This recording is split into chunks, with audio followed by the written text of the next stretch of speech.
युवाओं को नौकरी तो नहीं दिया, सिर्फ उनको लूटने का काम किया, उनके भविष्य के साथ खेलने का काम किया। सरकार हर मोर्चे पर फेल है। हम लोग तो अंगुली माल डाकू जो सुनते थे पुराने कालखंडों में पुरखा पुरानिया बताते थे। उत्पाद सिपाही भर्ती परीक्षा पर बवाल हो गया है।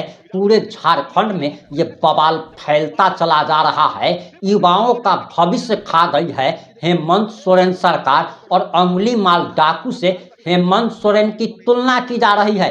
हेमंत सोरेन को गंदी गंदी गाली दी जा रही है और पूरे झारखंड के युवा आक्रोशित होकर एक स्वर में बोल रहे हैं कि हेमंत सोरेन को खींचकर कुर्सी से उतारो। और आखिर पूरा मामला क्या है, पूरा मामला इस बात से 8 मिनट की रिपोर्ट में हम आपको बताने जा रहे हैं। नमस्कार, मैं प्रिंस कुमार सिंह और आप देख रहे हैं पॉजिटिव प्रिंस। अगर अभी तक आपने चैनल को सब्सक्राइब नहीं किया है तो खबरों से अपडेट रहने के लिए कृपया चैनल को सब्सक्राइब कर लीजिए, और जो लोग ऑलरेडी कर चुके हैं तमाम लोगों को हृदय धन्यवाद। अब वापस आते हैं अपनी खबर पर, और आखिर झारखंड के युवा क्या कह रहे हैं, जरा ये बयान सुनिए। 22 मार्च को भी एग्जाम नहीं हुआ, उसमें आपने बहाना बनाया कि सरहुल है, चलिए भाई पर्व त्योहार है उसको समझ लिए। लेकिन आज जब सभी जो एग्जामिनर एग्जाम देने के लिए झारखंड के सभी गांव गरीब दूर दूर से जो लोग यहाँ पे आ चुके हैं, रेलवे स्टेशन से, रेल से, बस से, बाइक कार, सभी लोग यहाँ पहुंचे हैं।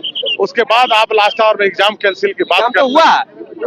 एग्जाम हुआ, लेकिन जो प्रश्न लीक होने का बात है, जो प्रश्न लीक जो आप कर दिए हैं, ये बड़ा विषय है। ऐसा कुछ नहीं हुआ है, शांतिपूर्ण तरीके से पूरा सभी जगह चल रहा है। उनका देखिए, जब पकड़ा जाता है, जब घोटालेबाज ये जो सरकार है जो सिर्फ और सिर्फ घोटाला करने का काम कर रही है, एक भी आपका उत्कृष्ट काम हेमंत सोरेन जी नहीं किए हैं जो आप बता सकते हैं। क्या कर रहे हैं? तो घोटाला कर रहे हैं। कहाँ घोटाला कर रहे हैं? तो नल जल योजना में घोटाला कर रहे हैं। कहाँ घोटाला कर रहे हैं? तो ट्रेजरी घोटाला कर रहे हैं। प्रश्न लीक करके लोगों से ठगने का काम कर रहे हैं। तो हेमंत सोरेन जी सरकार से मैं ये मांग करता हूँ, और सभी कार्यकर्ता ये मांग करते हैं कि जिस तरह प्रश्न लीक करके जो युवाओं का भविष्य के साथ आप खिलवाड़ करने का काम कर रहे हैं, पैसे वाले लोग को क्वेश्चन देके एग्जाम में पास कराने का काम कर रहे हैं, ये गरीब लोग जो जेएसएससी का एग्जाम लिखने के लिए आए हैं, जो माँ अपना पेट काट के बच्चे को पढ़ाने का काम कर रही है, उसकी आह लगेगी। आपको याद रखिएगा, जिस तरह इस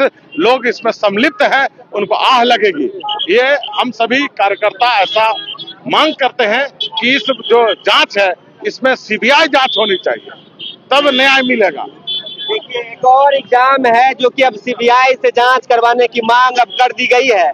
देखना यही होगा क्या वाकई में जो स्पष्टीकरण जेएसएससी की ओर से दिए जा रहे हैं उसमें कितना दम है। क्या आप लोग आधार क्या बना रहे हैं कि जो तमाड़ में जो कुछ विद्यार्थियों को डिटेन किया गया था, जो आरोप लगाए जा रहे हैं, वो आप लोग का एक पुख्ता सबूत है कि क्या उस वाकई में धांधली? देखिए, सबूत तो हम लोग मांग कर ही रहे कि सीबीआई जांच हो। हम सबूत देने वाले लोग नहीं हैं। हम लोकतंत्र में लोकतांत्रिक मूल्यों को बचाने के लिए सड़क पर उतरे हैं। राज्य की प्रतिभाओं को लगातार रोकने का प्रयास कुकृत्य कर ये सरकार कर रही है। हम न जज है न वकील है, हम लोकतंत्र के रक्षक हैं, एक पार्टी के कार्यकर्ता हैं। और राज्य में जब आप प्रतिभा को रोकने का काम कीजिएगा, हम सड़क पर उतरेंगे और सड़क से लेकर सदन तक संघर्ष होगा। तो वो पूछे ना, आधार क्या है आपका? आप जो आरोप जवाब देंगे। अभी जो जिन लोगों को डिटेन किया, क्यों डिटेन किया? वो अगर साधु है, वो संत है, अगर मैं यहाँ खड़ा हूँ, मुझे तो नहीं डिटेन किया। जहाँ तक मेरी जानकारी है 160 लोगों को डिटेन किए गया। तो जब लोकतांत्रिक मूल्यों को ये सरकार बचा नहीं सकती है, उसको संरक्षित नहीं कर सकती है, उसको आगे बढ़ा नहीं सकती है, तो कम से कम झारखंड को कलंकित करने का काम जो ये कर रही है उसको बंद करे और अपना इस्तीफा जनता को सौंप दे।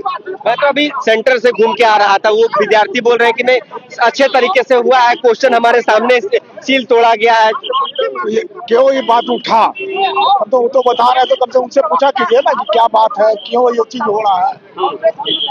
बच्चा का भविष्य का बात है भैया, सब बार बार सभी बच्चा का भविष्य के लिए ये काम किया जा रहा है।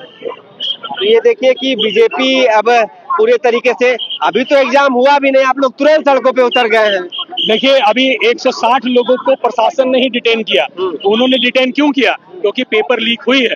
लगातार झारखंड पूरे देश में इकलौता ऐसा राज्य हुआ होगा जिसने हेमंत सोरेन की सरकार में आने के बाद से एक भी एग्जाम सही तरीके से नहीं लेने का कीर्तिमान स्थापित किया है। हर एग्जाम का हर बार पेपर लीक हो रहा है। जब बहालियां हो रही हैं, जो उत्पाद सिपाही का बहाली हुआ, 20 लड़के दौड़ते दौड़ते मर गए। अव्यवस्था, कुव्यवस्था की अगर आपको परिकाष्ठा समझना है तो आपको झारखंड आना होगा।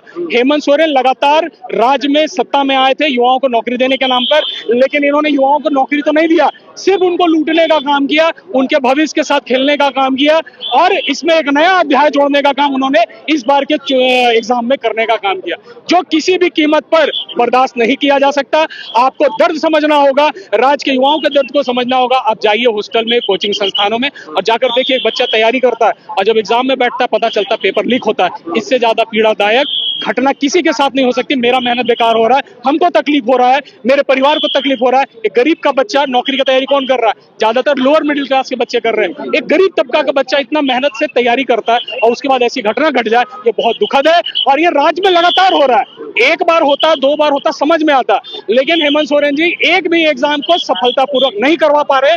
यह एक शर्मनाक धब्बा है और पूरे देश में झारखंड का नाम शर्मसार करने का काम इस सरकार ने किया है। 160 लोगों को डिटेन किया, क्या आधार है? अभी तो उनके प्रभारी, ये भी सबसे बड़ा सवालिया निशान है कि युवाओं के भविष्य के साथ इनकी मंशा, इनकी जो है चिंता, इसी से जग जाहिर हो रही है कि अभी भी जेएससी का जो है प्रभारी अध्यक्ष है, अध्यक्ष नहीं है, प्रभारी अध्यक्ष है। इसका मतलब क्या है? ये युवाओं के भविष्य को भी प्रभार में डाल दिया है, आउटसोर्स कर दिया है। हर एक परीक्षा, जेएसएससी हो, जेपीएससी हो, उत्पाद परीक्षा हो, हर एक परीक्षा। और क्या है, कल्पना सोरेन और हेमंत सोरेन असम चुनाव में गए, एक आंख में काजल एक आंख में सुरमा तो नहीं चलेगा। वहां बोलते हैं कि हमारा गरीब को कैसे 150 रुपया मिल रहा है, मगरमच्छ के आंसू बहा के आ गए। क्यों है? क्योंकि वहाँ चुनाव है, वोट लेना है। यहाँ पे भी 6 साल पहले इन्होंने क्या बोला, हर 1 साल में 5 लाख रोजगार, बेरोजगारी भत्ता। अरे भैया, जब आप रोजगार देने में सक्षम है तो बेरोजगारी भत्ता क्यों? अब पता चल रहा है ये हर एग्जाम को लीक करा के सबको बेरोजगार रखना चाहते हैं, बेरोजगारी भत्ता के नाम पे वोट ले लेना चाहते हैं और बेरोजगारी भत्ता भी नहीं देना चाहते। यही इनकी सरकार की सच्चाई। आयोग तो साफ तौर पर कर दी है कि अभी से कुछ देर पहले प्रेस कॉन्फ्रेंस हुआ है जेएसएससी के द्वारा कि कहीं कुछ नहीं हुआ है, थोड़ी बहुत जो हुई है लोगों को डिटेन किया गया, उनसे पूछताछ की जा रही है, आगे की कार्रवाई की जाएगी, लेकिन एग्जाम सही से करवा लिए गए। ठीक है, आपके ही चैनल के माध्यम से और भी कई चैनलों के जो खबर चल रहे हैं, तो आखिर इस तरह की खबर सोशल मीडिया और चैनलों पे, न्यूज मीडिया पोर्टल पे क्यों चल रहा है? मैं फॉलो अप के चैनल से मांग कर रहा हूं कि भाई ये इस तरह का भ्रामक आखिर क्यों, क्या कारण है कि भाई 150 जो बच्चे थे उनको डिटेन किया गया?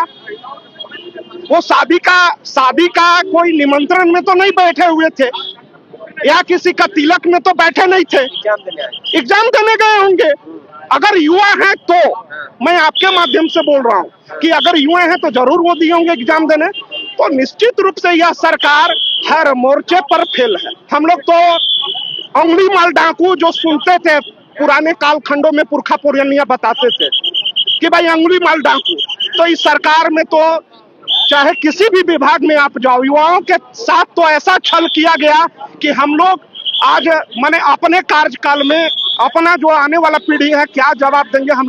अब आपकी क्या प्रतिक्रिया, अपनी प्रतिक्रिया जरूर दीजिएगा। जुड़े रहे हमारे साथ। जय हिंद, जय भारत।